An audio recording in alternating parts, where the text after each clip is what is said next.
네, 국민의힘 지휘봉을 잡은 한동훈 대표가 정치인으로서 이제 시험대를 한 발짝 한 발짝 발을 옮기고 있습니다. 정점식 정책위 의장의 유임이냐 교체냐 이 문제가 최대 관심사로 떠오르는 가운데 한동훈 대표가 어제 인사 기준과 관련해서 의미심장한 얘기를 꺼내면서 여러 해석이 나오고 있는데요. 한동훈 대표의 얘기를 들어보겠습니다. 인선 관련해서 일반론을 말씀드립니다. 기준은 하나입니다. 제가 전에 얘기했던 선민후사입니다. 우리 국민의힘이 더 국민께 잘 봉사할 수 있는 체제를 갖추기 위해서 많은 이야기를 듣고 신중하게 검토하겠습니다.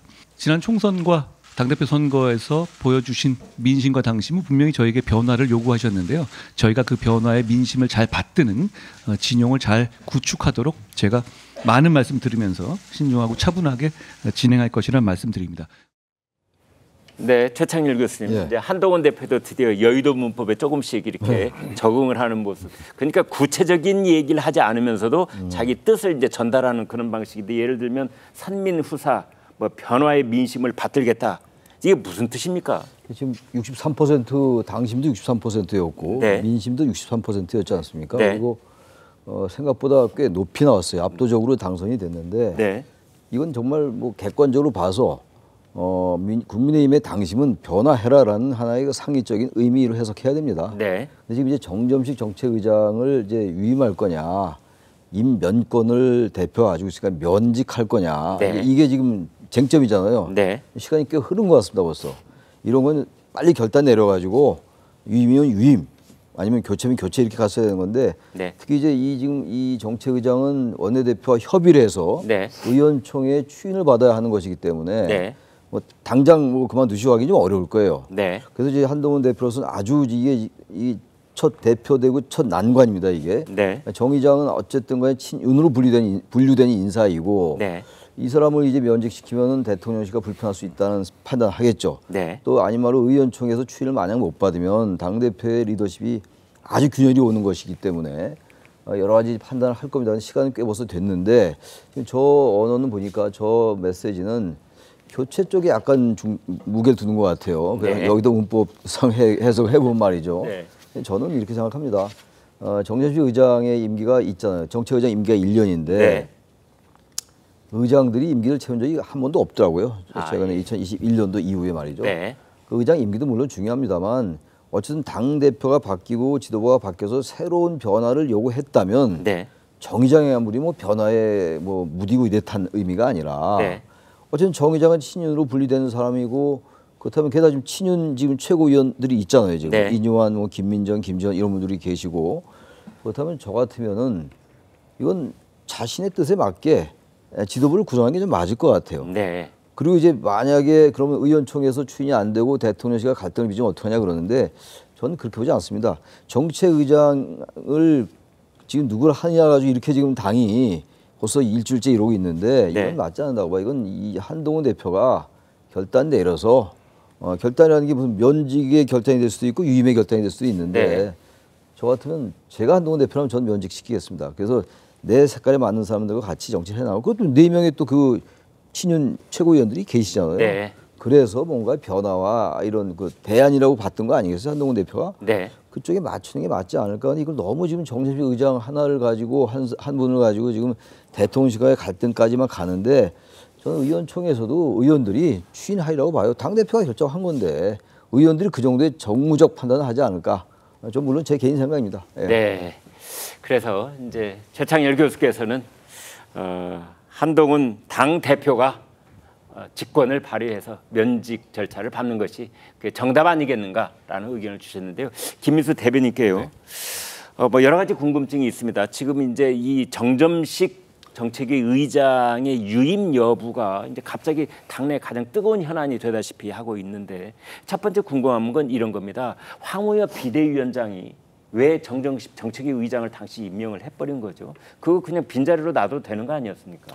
뭐 빈자리로 놔둬도 된다 하는 자리는 없는 것 같아요. 그렇습니까? 예, 채울 수 있으면 다 채우는 게 좋죠. 구성원들을 다 갖추는 게 좋죠. 네. 네, 그리고 이제 제가 볼 때는 이게 둘 다 장단점이 있다라고 봅니다. 어떤 게 장단점? 왜냐하면 한동훈 후보는 교체든 유임이든. 네, 그렇습니다. 예, 예. 장단점이 있다라고 보는데요. 한동훈 당대표 같은 경우는 네. 지금 제가 사실 이 말하는 거 굉장히 안 좋아하지만 친한이냐 친윤이냐 네. 이거 가르는 걸 좋아하지 않지만 어차피 이게 수면 위로 드러났지 않았습니까? 네.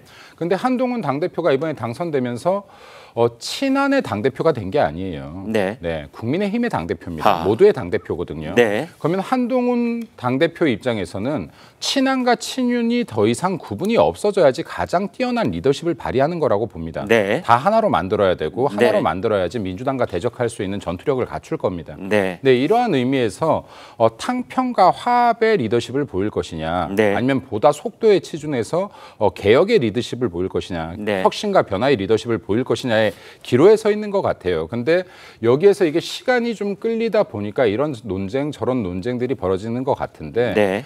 실제로 정정식 지금 의장과 한동훈 대표 간의 관계가 좋다고 저는 알고 있습니다. 네. 네, 그래서 또 그렇지 않다는 의견도 있더라고요.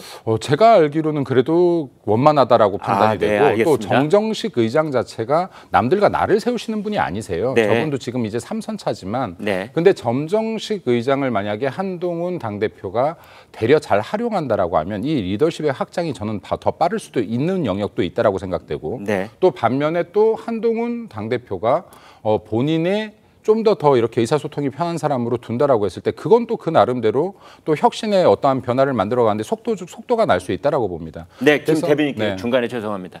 가령 이런 분 이제 어떤 분이 이런 얘기를 해요. 정정식 의장이 당 지도부가 바뀌었으니 비대위에서 이제 정식으로 선출된 당 지도부가 출범을 했지 않습니까? 오늘로 딱 일주일 됐는데요.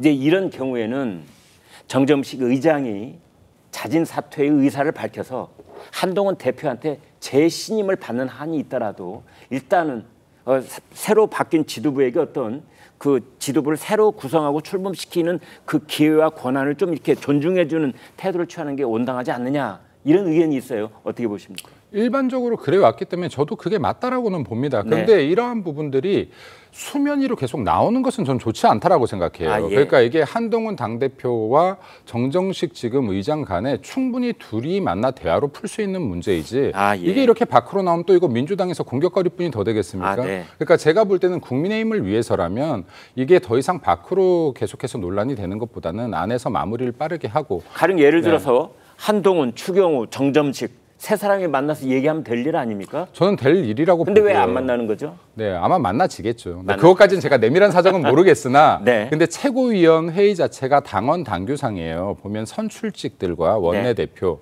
그리고 이제 당 대표가 임명할 수 있는 사람이 당규상에 정해진 것은 네. 임명직 최고와 그리고 정책위 의장 2명이에요. 네. 그럼 이 2명으로 한동훈의 인사가 어떤 방향성을 갖는다를 보여주는 것이지 않습니까? 네, 그렇습니다. 그러니까 이러한 부분에 있어서 한동훈 대표가 아무래도 고민이 있을 것이고 근데 이 고민이 길어져서는 별로 좋을 것 같지는 않다라는 생각이 듭니다. 네. 한동훈 대표의 측근으로 불린 김경률 전 비대위원은 이런 예상을 했습니다. 그동안 한 대표가 대통령실과 갈등을 피하기 위해 노력을 많이 했다. 이건 또 무슨 의미일까요? 일단 그 목소리를 직접 들어보시겠습니다. 한동훈 후보가 고집하진 않을 것 같다. 총선 과정에서도 옆에서 조금 많이 힘겹게 한동훈 대표의 모습을 아주 힘겹게 뭐 이렇게 지켜본 입장에서는 대통령실과의 갈등을 만들어내지 않기 위해서 정말 어마어마한 노력을 하시는 모습, 고민하는 모습들을 계속 봐왔었거든요. 갈등의 양상으로 또 심화되어진 모습으로 나타난다라면 기차가 이렇게 마주 달린다라면 한동훈 대표가 먼저 비켜서주지 않을까. 자, 전 변호사님, 그래서 정정식 의장을 교체를 하면은 뭐 윤한 갈등이 다시 불거질 가능성이 있다. 뭐 그런 얘기까지 있던데 맞습니까? 근데 그런 갈등이 불거질 지점까지 안 만들 것 같고, 근데 네. 유난 갈등이 불거질 거라고 보는 이유는 뭐냐면은 정점식 의원이 어떤 과거의 전례에 따라서 당대표가 새로 들어섰는데 사표를 하지 않고 있잖아요. 네. 그건 당시 본인의 고집은 아닐 거라고 저는 생각을 하거든요. 그러면 누구의 의사가 반영되어 있는 겁니까? 적어도 친윤계의 의사가 저는 반영이 돼 있다고 봐요. 네. 그다음에 그 원내 의원들이나 네. 그다음에 지금 정점식 의원이 있고 없고는 친윤 친한 간의 과반수가 달라지는 거잖아요. 이거 지금 당 지도부에 있어서. 당 지도부에 있어서 네. 이게 지금 상당히 미묘한 문제이고, 여기에 대통령의 의중이 실려 있건 아니건 한동훈 대표가 그냥 여기에 대해서 그 정점식 대표를 갈아버린다면은, 교체를 해버린다면은 여기도 충분히 어떤 인사는 메시지인데 갈등이 생길 수 있을 거라고 봐요. 네. 근데 그렇게 만들지 않을 거라고 생각하는 이유는 아까 김경률 씨도 얘기를 했잖아요. 네. 정치하고 재판하고 다른 거는 어떤 물밑 조율 과정이 있기 때문이라고 생각을 하거든요. 예. 재판은 조율이 없고. 재판은 조정이 아니면 조율할 필요가 없지만 네. 정치는 조율이 있기 때문에 갈등을 피하고 스무스하게 넘어갈 수가 있는 거기 때문에 네. 적어도 아까 얘기하셨잖아요. 정점식 의원이랑 한동훈 대표, 추경호 원내대표 만나가지고는 조율할 수 있는 부분이기 때문에 네. 교체를 한다면 누구라고 할지, 아니면 최소한의 어떤 양해를 구하고 넘어가지, 지금 어떤 전당대회 하기 전에 후보일 때는 차별화를 꾀하면 돼요. 난 윤석열이랑 다르다고. 근데 당대표 되고 나서 네. 지금이 무슨 MB 박근혜 때 다수당을 차지하고 있을 때도 아니고 자기만의 정치를 할 수는 없고 윤석열 대통령이랑 같이 가야 되는 상황이거든요. 네. 그렇기 때문에 적어도 어떤 물밑 조율이 있고 나서 교체를 하든가 하지, 그냥 충돌하게끔 놔둘 거라고는 생각하지 않습니다. 당내에서는 정점식 정책위 의장 거취를 놓고 친윤계의 신경전이 갈수록 치열해진다, 이런 분위기를 전하는 소식이 많습니다. 양측의 얘기를 직접 들어보시겠습니다. 이제 새로운 지도부가 들어서면 임명직 그 당직자들은 그동안 다 사의를 표해왔던 게 관행입니다. 세술은 세부대에 담으라고 했는데 그동안 관행에 대해서 반하고 그런 것들은 좀 정점식 의원께서도 좀 재고해야 할 부분이 아닐까 생각합니다. 이 당헌 당규의 최종 해석권자가 법원이 아니고 상임정국위원회로 규정이 되어 있어요. 상임정국위원회. 네. 아이고, 예. 그래서 차제에 이 상임정국위원회의 당헌 해석을 받아보는 게 어떨까, 저는 뭐 그런 생각이에요. 성추현 의장께요. 김재원 최고, 이제 원래 원내에 있지 못하다가 이제 최고위원 다시 도전을 해서 이제 드디어 당 지도부에 입성을 한 분인데, 최고위원 된 이후로 어떻게 보면은 반한 친윤 뭐 이런 스탠스를 이제 분명히 자꾸 드러내고 있는 것 같은데, 김재원 최고는 왜 그러는 겁니까?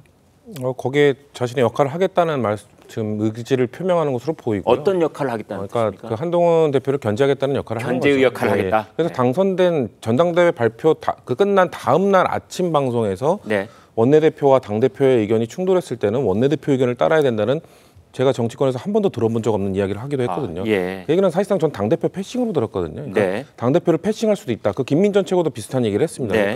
그러니까 친윤이라고 하는 지금 최고위원 두 분께서 그렇게 공식적으로 네. 당대표의 의견을 반할 수도 있다라는 말을 한다는 거는, 저는 글쎄요, 뭐 타당의 입장이지만 국민의힘의 리더십이 과연 바로 설 수 있겠는가라는 말씀을 드리고 싶고, 네. 또 공교롭지 않습니까? 지금 국민의힘 지도부가 9명으로 구성되어 있는데 네. 지금 정책위 의장이 사실상 지금 캐스팅 보터 역할을 마치 하고 있습니다. 네. 친윤 4명, 뭐 친한 4명으로 되어 있는데, 이 정책위 의장을 누구로 임명하느냐에 따라서 어느 쪽이 5가 되느냐, 어느 쪽이 다수가 되느냐. 한동훈 대표는 지금 당 운영을 민주적으로 하겠다고 선언을 했기 때문에, 그 말은 뭐냐, 당대표가 뭔가 밀어붙이겠다는 게 아니라 이견이 있을 때 논의를 하고 네. 거기서 끝까지 뭔가 해결이 안 되면 표결 붙이겠다는 거거든요. 네. 그러면은 5대4, 4대5가 어떤 쪽으로 쏠리느냐는 매우 중요한 것이죠. 네. 근데 이번 전당대회에서 결과가 어떻게 나왔습니까? 사실상 지난 총선에서의 결과는 국민의힘에 대한 심판이었고, 윤석열 정권에 대한 심판이었고, 그리고 이번 전당대회, 국민의 전당대회 결과는 저는 친윤계에 대한 심판이라고 보거든요. 네. 그러면은 친윤계가 지금까지 주장하던 대통령실과 일치 단결해서 뭔가 민주당과 싸우자, 이게 아니라 뭔가 바로 잡을 건 바로 잡고, 뭐 목소리 낼 건 목소리 내고 이러자는 거에 63%가 목소리가 힘을 실어준 거 아닙니까? 네. 근데 지금 지도부가 만약에 4대5가 돼서 뭔가 그거를 부딪혔을 때 그 친한계 한동훈 대표의 입장이 아닌 친윤계 입장을 따라간다?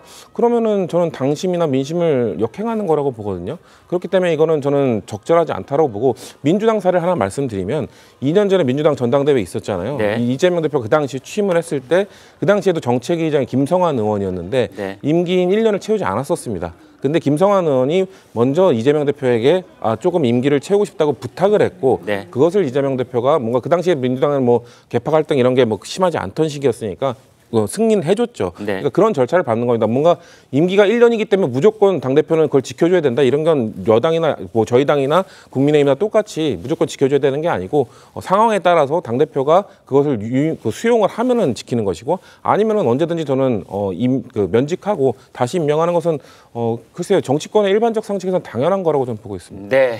제가 정리를 해본다면요. 제 바른 쪽에 있는 김민수 대변인께서는 이런 문제가 자꾸 밖으로 이렇게 드러나고 공개되고 불거지는 것이 바람직하지 않다.